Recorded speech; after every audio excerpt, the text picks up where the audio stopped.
On peut utiliser les brouillons comme outil pour préparer son contenu. Vous pouvez les utiliser pour faire votre montage à l'avance, écrire vos descriptions, planifier un peu le contenu qui sera à venir sur votre page. Mais vous pouvez aussi les utiliser pour filmer directement dans l'application sur une longue période.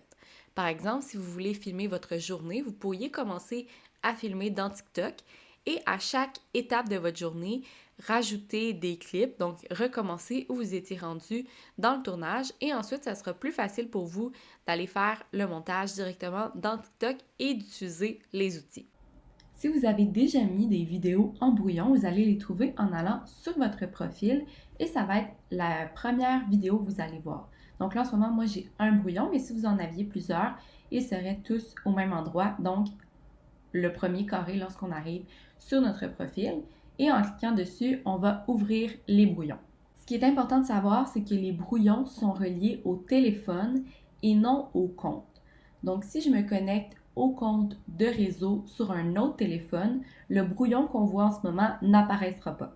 C'est aussi pour cette raison qu'on voit un seul brouillon sur le compte de réseau en ce moment, mais vous devez vous douter qu'on a beaucoup plus de vidéos en banque en ce moment. En cliquant sur la vidéo, je recommence exactement où j'étais rendue dans ma vidéo. Donc, je peux recommencer mon montage. Si j'avais tout filmé, je peux aller faire ça ici tout de suite. Je peux aller ajouter du texte, vidéo. Donc, c'est vraiment tel quel comme si vous étiez en train de filmer. En parlant de filmer, vous pouvez continuer à enregistrer des clips.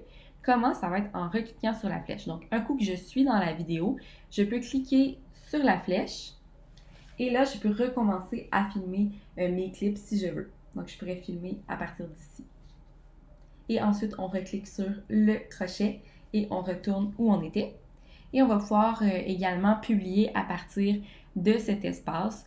Donc, vous pourriez faire tout le montage de votre vidéo et aller le publier au moment opportun pour vous. Donc, pour publier, c'est la même chose que pour publier une vidéo normale. On clique sur suivant et là, vous allez avoir votre vidéo.